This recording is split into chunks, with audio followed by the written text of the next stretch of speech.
Le pape François a voulu que tout le monde puisse apporter sa contribution au renouvellement du pacte éducatif mondial, donc et évidemment les congrégations religieuses, mais je suis intimement persuadé qu'elles ont des ressources spécifiques à apporter à ce projet du pape. Pour le comprendre, il faut simplement rentrer plus avant dans la manière dont lui-même propose ce renouvellement du pacte éducatif.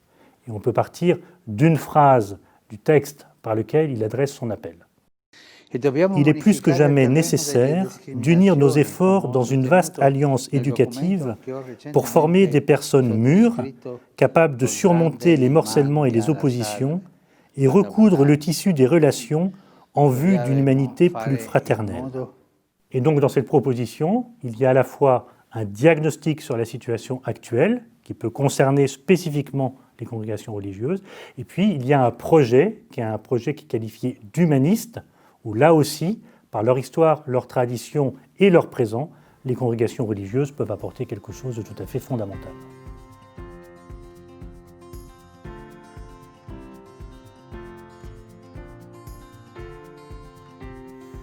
Alors, le pape François, quand il parle d'un changement d'époque, ce qu'il fait souvent, il le qualifie souvent aussi en termes de crise.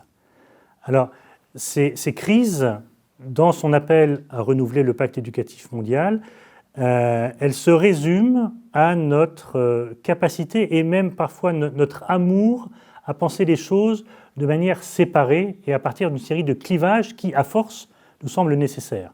Alors, dans l'éducation, on connaît ça très bien. C'est le clivage entre famille et école, par exemple, entre formation professionnelle, formation générale. Plus radicalement encore, entre le contenu de l'enseignement et la pédagogie. Voilà.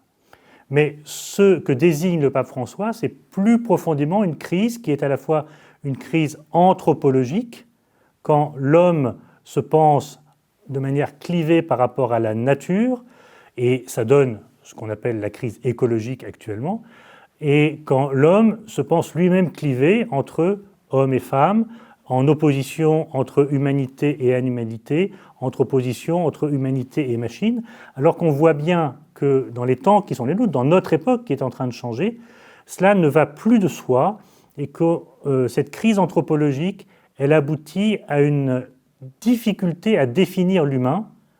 Et si on n'arrive plus à définir l'humain, alors on ne sait plus comment le conduire dans une manière juste et bonne d'habiter le monde.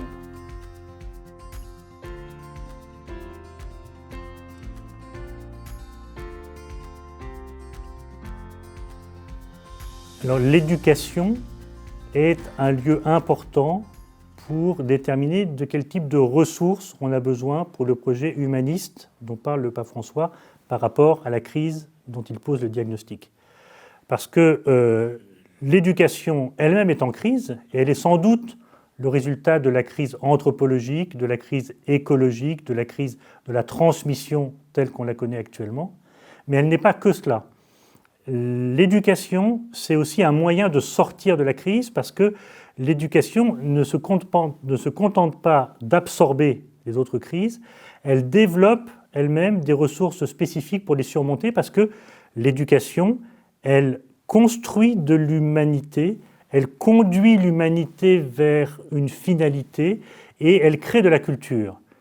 Et donc, les ressources éducatives dont on doit pouvoir disposer, c'est celles qui énoncent quelles sont les finalités de l'homme et, au point de départ, d'affirmer son inaliénable dignité qui va lui permettre de toujours être en train de se réaliser. Mettre en œuvre ces ressources éducatives, c'est donc rechercher le commun, là même où on a l'habitude de penser en termes de clivage.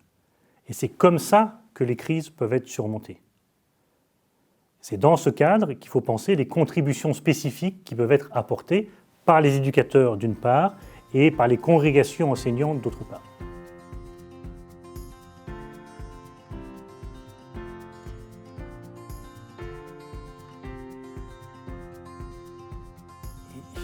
Il faut croire vraiment qu'il y a dans le christianisme des ressources qui lui sont spécifiques et qui lui permettent de renouveler ce pacte éducatif. Alors, ces ressources, elles sont de deux ordres.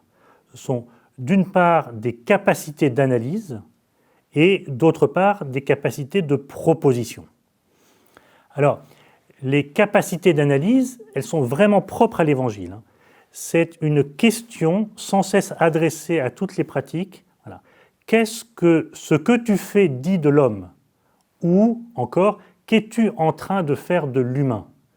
Et c'est ce type de question qui permet d'affirmer que dans une relation éducative, on ne s'intéresse pas à l'autre à partir de ses manques, et donc à partir de ce qu'il faudrait lui apporter, mais à partir de ce qu'il est, de sa dignité, de sa capacité à se réaliser et de la finalité ultime qui est d'aller vers un bien pour lui.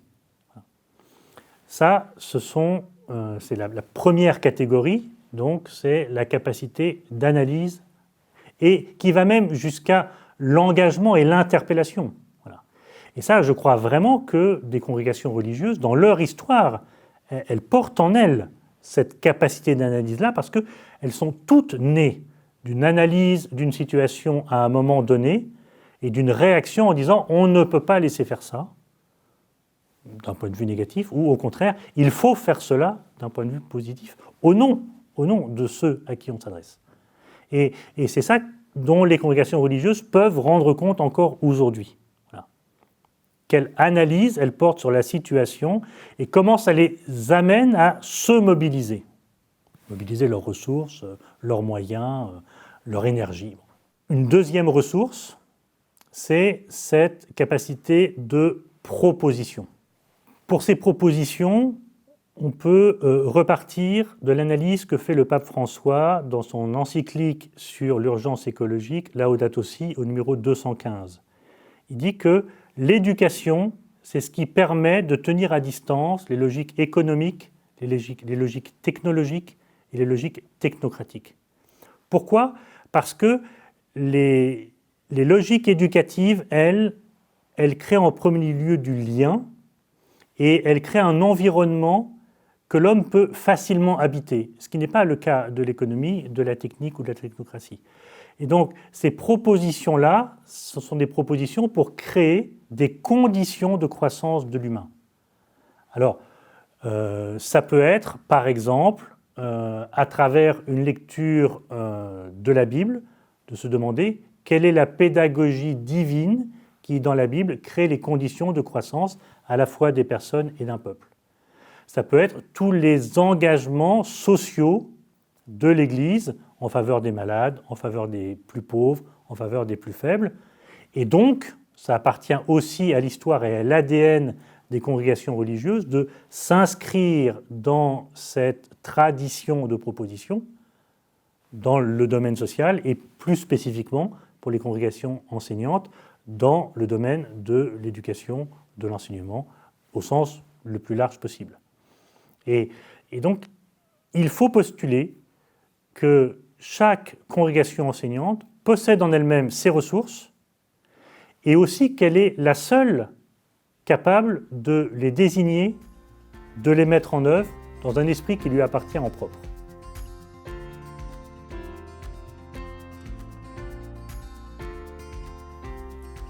Donc au fond, l'objectif, c'est de renouveler les pratiques éducatives en les tenant à distance des logiques économiques, technologiques, technocratiques, pour développer des logiques de dons, de relations et d'alliances qui sont à même de surmonter les crises écologiques, culturelles, anthropologiques. Et donc la question que chaque congrégation enseignante doit se poser, et elle le doit au regard de l'urgence du contexte, c'est quelles sont les ressources dont nous disposons en tant que congrégation enseignante pour apporter une contribution significative à ce pacte éducatif mondial. Ça demande une prise de conscience qui est nécessairement le fruit d'une relecture d'un patrimoine, d'une histoire, et surtout une prise de conscience de la manière dont ce patrimoine et cette histoire sont vécus aujourd'hui, sont mis en pratique aujourd'hui dans des établissements, dans des réseaux concrets. Voilà. Et à partir de ce travail de relecture-là, être capable d'énoncer ce que l'on va appeler en tant qu'il s'agit d'une mise en pratique, le charisme de la congrégation. C'est-à-dire pas seulement un patrimoine passé, mais une mise en œuvre actuelle dont on dira quelle est la contribution de cette congrégation enseignante au renouvellement du pacte éducatif mondial.